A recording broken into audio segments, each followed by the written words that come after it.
ಮೈಸೂರು ನಗರಕ್ಕೆ ಮುನೇಶ್ವರ ನಗರ ಅಂದರೆ ಗುಂಡೂರಾವ್ ನಗರದಲ್ಲಿ ಬಂದು ವಕ್ಫ್ ಬೋರ್ಡಿಂದ ನೋಟಿಸ್ ಬಂದ್ಬಿಡೈತೆ ಅಂತ ಅಂದ್ಬಿಟ್ಟು ಏನು ಅವರು ಆಪಾದನೆ ಮಾಡಿಬಿಟ್ಟವರು.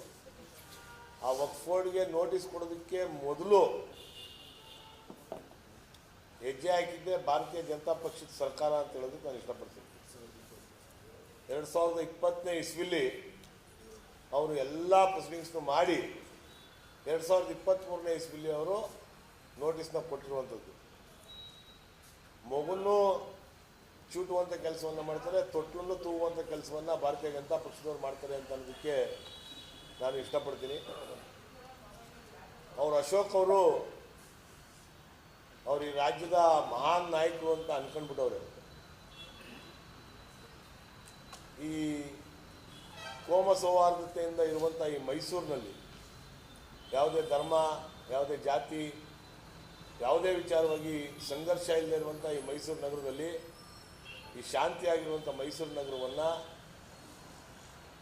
ಶಾಂತಿಯನ್ನು ಅಧಿಗರಿಸಿ ಪ್ರಕ್ಷುಬ್ಧ ವಾತಾವರಣವನ್ನು ತರೋದಕ್ಕೆ ಪ್ರಯತ್ನ ಮಾಡ್ತಾ ಇದ್ದಾರೆ. ಅದಕ್ಕೆ ನಮ್ಮ ಪಕ್ಷದ ಎಲ್ಲರ ವಿರೋಧ ಐತೆ ಅಂತ ಹೇಳೋದಕ್ಕೆ ನಾನು ಇಷ್ಟಪಡ್ತೀನಿ. ಅವರು ಏನು ಇವತ್ತು ಧರ್ಮದ ಹೆಸರಲ್ಲಿ, ಜಾತಿಯ ಹೆಸರಲ್ಲಿ ಬೆಂಕಿಯನ್ನು ಹಚ್ಚಕ್ಕೆ ಹೋಗ್ತಾ ಇದ್ದಾರೆ, ಅದು ಅವ್ರಿಗೆ ತಿರುಮಂತ್ರ ಆಗೈತೆ ಅಂತ ಹೇಳೋದಕ್ಕೆ ನಾನು ಇಷ್ಟಪಡ್ತೀನಿ. ಈಗ ಅವರ ಪಕ್ಷದಲ್ಲಿ ಬೀದಿ ಹಾದಿಯಲ್ಲಿ ಜಗಳ ಮಾಡ್ಕೊಂಡು ಒಬ್ರಿಗೊಬ್ರು ವಿರೋಧವಾದಂಥ ಹೇಳಿಕೆ ಕೊಟ್ಕೊಂಡು ಅವ್ರ ಪಕ್ಷದ